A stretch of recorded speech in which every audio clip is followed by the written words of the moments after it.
2024 has been a mixed bag so far in terms of new horror releases. We've had the good, the bad, and the just okay. But it's time to take a look at what 2024 still has in store for us.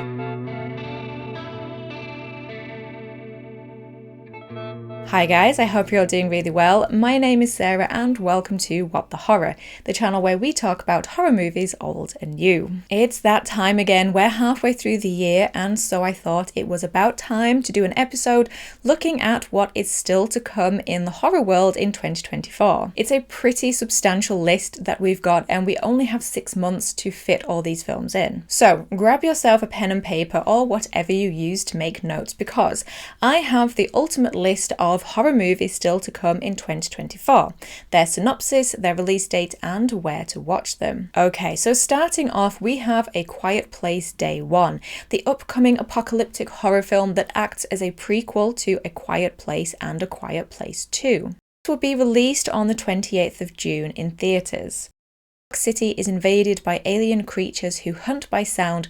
A woman named Sammy fights to survive. A Quiet Place Day 1 stars Lupita Nyong'o, Joseph Quinn, and Alex Wolff. It was written and directed by Michael Sarnowski and came from a story that he had co-conceived with original writer and director John Krasinski. Then we have The Exorcism, a new religious horror film that stars Russell Crowe, Sam Worthington, Chloe Bailey, Adam Goldberg, and David Hyde Pierce. It will be released on the 21st of June in theatres. The Exorcism follows Anthony Miller, a troubled actor who begins to unravel while shooting a supernatural horror film.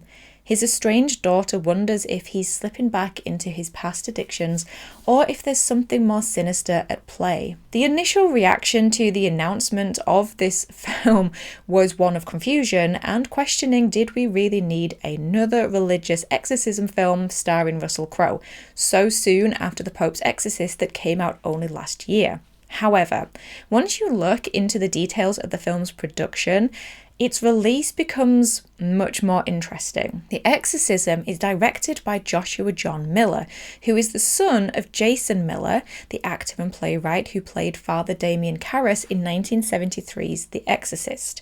And the film was also originally titled The Georgetown Project, and Georgetown is where they filmed The Exorcist. And when you consider the synopsis of an actor unraveling while filming a supernatural horror film, it just makes me wonder if this is a film about the making of The Exorcist. I guess we'll see. Then we have The Devil's Bath, a co-production between Germany and Austria. The film is a historical period horror set in 1750. It will be released on the 28th of June on Shudder. It centres on a deeply religious woman named Agnes who has just married her beloved. Her mind and heart soon grow heavy as her life becomes a long list of chores and expectations. Day after day, she is increasingly trapped in a murky and lonely path leading to evil thoughts, until the possibility of committing a shocking act of violence seems like the only way out of her inner prison. According to Fangoria, the film is apparently based on historical court records about a, quote, shocking and unexplored chapter in European history.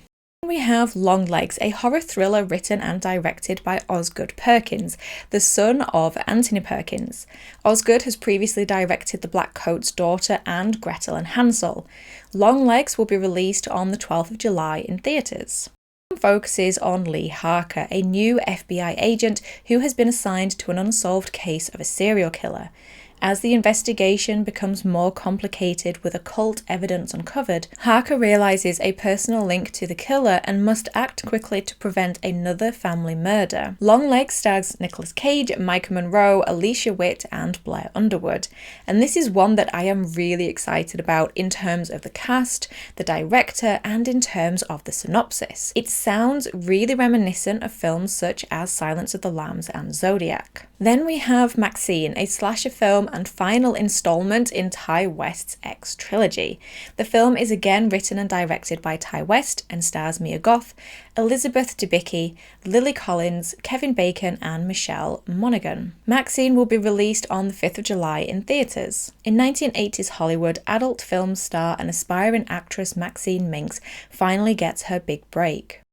As a mysterious killer stalks the starlets of Los Angeles, a trail of blood threatens to reveal her sinister past. Maxxxine is getting a joint release date on the 5th of July for both the US and the UK, which I am so happy about, because when Pearl was released back in 2022 in the US, the UK had to wait until early 2023 to see it.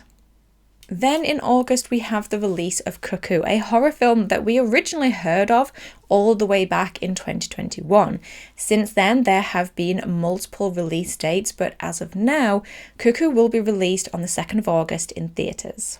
Trip to the German Alps with her father and stepmother, Gretchen discovers that the resort town where they're staying hides sinister secrets, as she's plagued by strange noises and frightening visions of a woman pursuing her. The film stars Hunter Schafer, Dan Stevens and Jessica Henwick.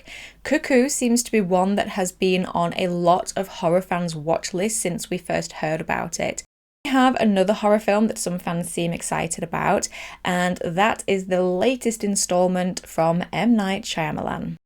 It's a psychological mystery thriller that was written and directed by M. Night Shyamalan, starring Josh Hartnett, and it will be released on the 9th of August in theatres. A father takes his teen daughter to a concert to see his daughter's favourite singer, Lady Raven. While they're there, they realise the concert has been set up to do more than entertain the crowds. The trailer for Trap has been accused of giving too much away, and unfortunately a lot of trailers do that, but I think it's safe to say that as it's an M. Night Shyamalan film, we probably don't really know where this film is going to end up. Then we have Alien Romulus, the latest and 7th installment in the Alien franchise. This is the first Alien film that we've had since Alien Covenant back in 2017, and sci-fi and horror fans alike are incredibly excited for this one. Pretty good reason, as Alien Romulus is helmed by director Fede Alvarez, who previously directed the Evil Dead remake back in 2013, I believe, so we know it's in good hands. And if that wasn't enough to be excited about, apparently the effects team behind the xenomorphs in James Cameron's Aliens have returned to create the aliens in Romulus. Set between the events of Alien and Aliens, the story concerns a group of young space colonists who, while scavenging a derelict space station, come face to face with the most terrifying life form in space. While Alien Romulus was originally set to have a release on streaming platform Hulu, that has now changed to a theatrical release on the 16th of August. Then we have Hellhole, due to be released on the 23rd of August on Shudder. Not much is known about Hellhole except that it's been described as a comical, old-school sci-fi horror and a monster movie. Made by the Addams family, Hellhole follows a fracking crew working deep in the Serbian wilderness, find themselves at odds with government-assigned environmental advisors. When they get approval to drill, the workers uncover the unimaginable, a dormant parasitic monster entombed deep in the frozen rock.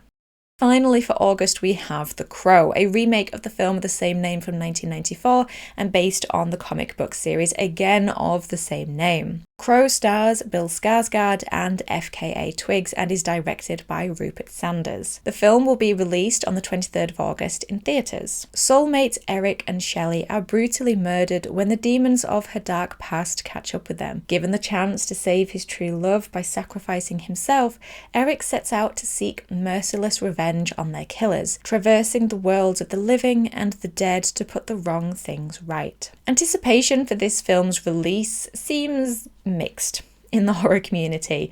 The release of images of Skarsgård as Eric Draven earlier in the year caused some concern, with many saying that his look was a direct rip-off of the Joker from the Suicide Squad.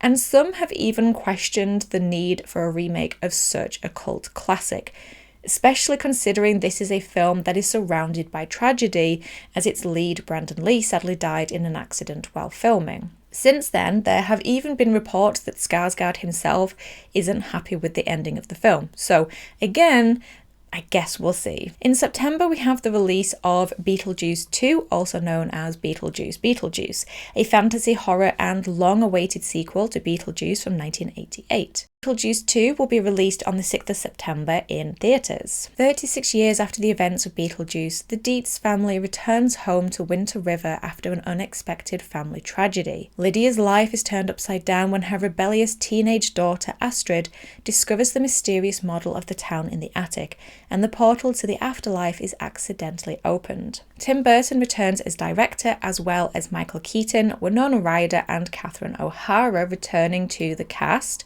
alongside newcomers such as Justin Theroux, Monica Bellucci, Jenna Ortega and Willem Dafoe. Then we have Speak No Evil, a psychological horror remake of the Danish film of the same name that was released back in 2022. Speak No Evil is written and directed by James Watkins, who previously wrote and directed Eden Lake, and it will be released on the 13th of September in theatres. A dream holiday turns into a living nightmare when an American couple and their daughter spend the weekend at a British family's idyllic country estate. Speak No Evil recently received an R rating in the US, which has led horror fans to hope that this remake will follow in the footsteps of the Danish original in every way. We have Never Let Go, a survival horror film directed by Alexander Aja, who previously directed films such as The Hills Have Eyes remake, Piranha 3D and Crawl. Starring Halle Berry, Never Let Go will be released on the 27th of September in theatres. A family consisting of a mother and her twin sons has suffered from the torment of a malicious spirit for many years. However, when one of the boys starts to doubt the existence of the evil, the family's sacred bond is broken, leading to a dangerous fight for survival. So far, October seems like a pretty quiet release month for horror, which is interesting seeing as how it's the spooky season, it's Halloween. But we do have two, so I suppose we can't be too greedy. We're getting Smile 2, the sequel to the 2022 original horror, and what is exciting about it is that the original writer and director of the original film is returning, along with the return of Kyle Gallner in his role of Joel. So if you were a fan of Smile, then the chances are this one will probably be for you. Little is known about the actual plot of the film, but Smile 2 will be released on the 18th of October in theatres. The other release is Terrifier 3, again written and directed by Damien Leone, the creator of the first two in the franchise. Terrifier 3 also sees the return of Lauren Lavera in her role as Sienna, as well as the character Victoria Hayes from the first film. The clown unleashes chaos on the unsuspecting residents of Miles County as they peacefully drift off to sleep on Christmas Eve. And finally, we have the release of Nosferatu, the remake of the original German expressionist film from 1922. Based on Bram Stoker's novel Dracula, Nosferatu is written and directed by Robert Eggers, who also gave us The Lighthouse, The Witch, and The Northman. Robert Eggers' Nosferatu is a gothic tale of obsession between a haunted young woman and the terrifying vampire infatuated with her, causing untold horror in its wake. This is another entry that I am incredibly excited about. I love Robert Eggers' films and I love the original Nosferatu. So a combination of those two, especially when Robert Eggers describes this as a passion piece, I'm so excited. Unsurprisingly incredible, with Bill Skarsgård, Nicholas Hoult, Lily Rose Depp, Aaron Taylor-Johnson, Willem Dafoe and Ralph Ineson. Now, the date we have been given for Nosferatu is the 25th of December in theatres. However, I have also seen online that it has been pushed back to the 1st of January, so that one may not be set in stone. So there you go, 16 films still to come in 2024 and some incredibly exciting films on that list. There are some that I haven't included on this list because they have as of yet unknown release dates, or they have been pushed to next year. So, for example, the previously untitled Blumhouse project, which we now know is Lee Winnell's Wolfman, was going to be released in September, October, and is now going to be released in early 2025. We also have the new Silent Hill film coming, but again, we have no date for that. And there is also Jordan Peele's fourth film, which again, we were kind of mysteriously given the 25th of December of this year, but with no other information on it, I'm not sure that's going to be a 2024 release. So I've left those ones off the list. If we do get any more information though, maybe I'll do an updated episode. Let me know down below which ones you are the most excited for, which ones are you the most unsure of, and which ones do you think we just probably don't need at all. For me, I think I'm most excited for Maxxxine, Nosferatu, Alien Romulus, and Longlegs. Although, I'm really intrigued by the Exorcism. I'm really intrigued. If you are new here and liked this episode, then please do give it a like, and don't forget to click that subscribe button to join the What the Horror family. And if you would like to join this list of names here and get access to extra content every week and community chats and discussions, then there is a link to my Patreon in the description box below. But in the meantime, thank you as always for stopping by. I really do appreciate it. Take care of yourselves, and I will talk to you in the next episode. Bye.